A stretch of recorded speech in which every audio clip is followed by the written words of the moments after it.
Past of what actually happened on today's ride. And this is the sprint portion I'm going to chat about. Um, it's the normal sprint that we have every Tuesday, which is about a 4 mile segment up Prospect. And it's always nice to go through and do a post-mortem. This was a pretty typical day, and now we're going up County Road 5 before the sprint. And it's the warm-up. Some of the guys have gotten away. That would be Steve and Kent and maybe what's Curtis up there. But the rules of engagement state that we've got to all be together when we round the corner. So make certain that the pace is appropriately reduced. And you can see the graph that shows that, yeah, we pretty much slow down. Now it looks like Kent and Steve are starting to take off a little bit, but I call them back. You know, Curtis hears the call, and, well, I believe he joins in and stops some of the guys from going up the road. At this point, I think it's game on. Everyone's around, and it's time to go see what's happening in the front. So it looks like Kent's kind of driving hard here, and I don't know why, but we've got a pretty stiff headwind. I'm just sitting in. My legs are toast. I did one of these workouts the previous day, you know, squats and lunges and all that stuff, and I really don't have much. So I'm pretty happy just to sit here right now. Now, most of us, you know, will sit back for the first, portion of the ride, but it's really windy today. And if I'm feeling good, I'll at least try to keep people honest. But today was not one of those days.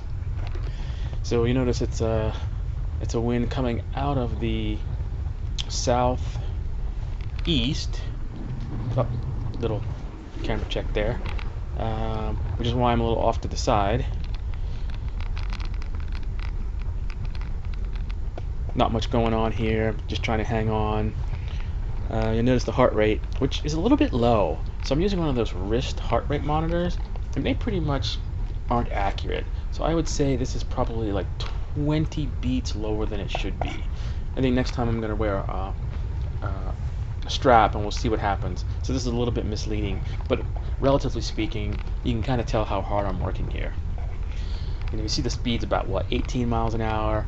We're going uphill into a headwind, and I'm just happy to be where I am, just watching how things are going. Kind of interesting, no one has done anything yet, but that's cool. And I'm hoping nothing happens so that I can sit in as long as possible and try to save myself, because I'm a little worried. I guess I went to the front. Oh yeah, this is the downhill section into that little left-hand corner, which is always nasty.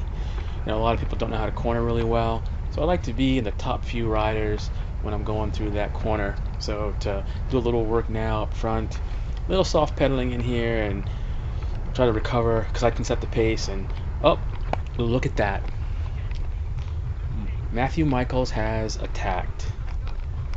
So this is a dangerous move here, and it's got to be covered. If he uses his aero bars, there's a chance that no one's going to catch him, and that's happened before. But I believe in this ride he doesn't, because he needs to make a challenge out of the whole thing.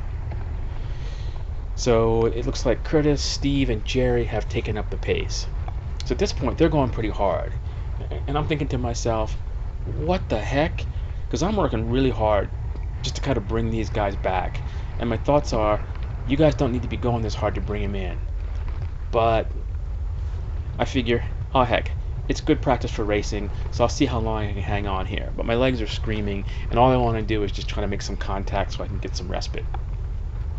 Alright, so I've got contact. Life is good. Looks like Jerry pulls through to give Steve some respite. Looks like Jerry's hungry. Now this looks like Cat 5 syndrome to me, which is okay, but given that stiff headwind, there's really no way that one guy is going to be able to hold that. So we could have brought him back a little sooner. Now I can't see what's happening behind me, but of course a move that's this strong will pretty much guarantee that the selection is made. And at this point, I think it's just 5 of us. I think Rick is behind me, kind of sitting in, but he was definitely there at the end, so he must be there now. So I'm recovering, hanging in, and I'm the gatekeeper, and that's a great place to be. You'll notice that Michael has been caught, or Matthew Michaels has been caught, and there isn't that much of a slowdown here, because it looks like Matthew likes to use this as a training run to get some good anaerobic above threshold work, so he's going to keep the pace high. Looks like there goes Curtis. He's feeling pretty spunky, and it looks like the pace wasn't enough for him, and so he's going to make people hurt. So I had to dig down deep on this one, and you can see my heart rate going up. It's like 141 here, so it's probably 161 in reality, and I pretty much max out these days at like 168, so I'm pretty hurting here, and I'm just happy to be sitting behind Jerry. Yeah, life's pretty good.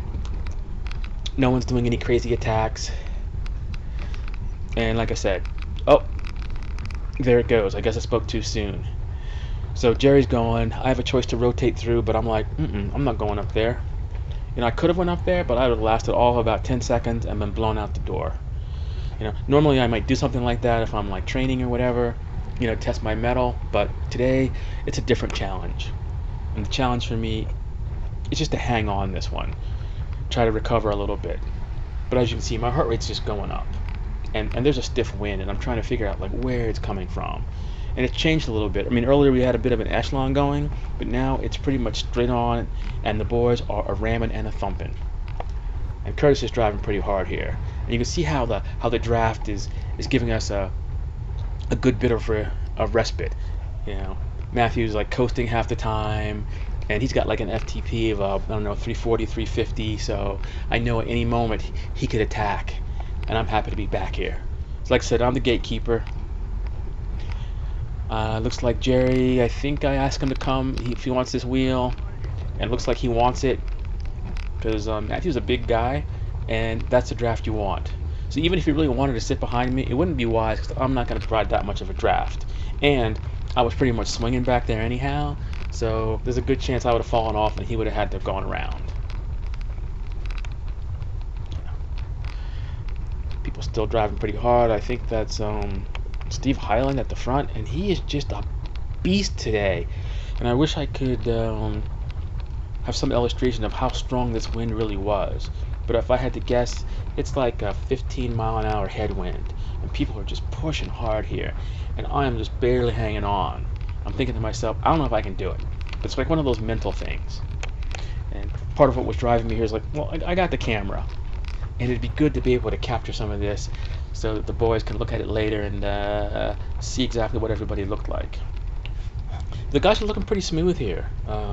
It's a decent echelon. Yeah, I remember thinking part way through this is that it could have been a little bit tighter. So you'll notice I'm really close to the yellow line here, and I think Rick might be behind me, and I don't know how much room we're actually giving him. And I think some of the guys up front are taking up more room than they need, which is something that you need to be cognizant of. If you want a full contingent of people in your echelon, you could take a little bit of wind and not get the best piece of the shadow just to give somebody else something. So as you can see, you know, I'm coming in a little bit because we're on the line, and I don't want to like break that as part of the rules of engagement. So still hanging on here. Life is good. Matthew driving at the front pretty hard. Like I said, there's a headwind. So normally we'd be flying up this at like 25, 27, 28 mile an hour or whatever. But today, with that wind, that's just not going to happen. And I'm happy for that for the most part, because I know with that headwind, that's going to make me have to work just a little bit less, and those guys a little bit more. So here's a little bit of an attack. Steve Highland attacks here, and it's all I can do to stay on. I'm like, oh my gosh, how much time do we have? I know it can't be, I just got to hang on. As you saw, Matthew Michaels, you know, falling off by the wayside back there, but he's actually behind me.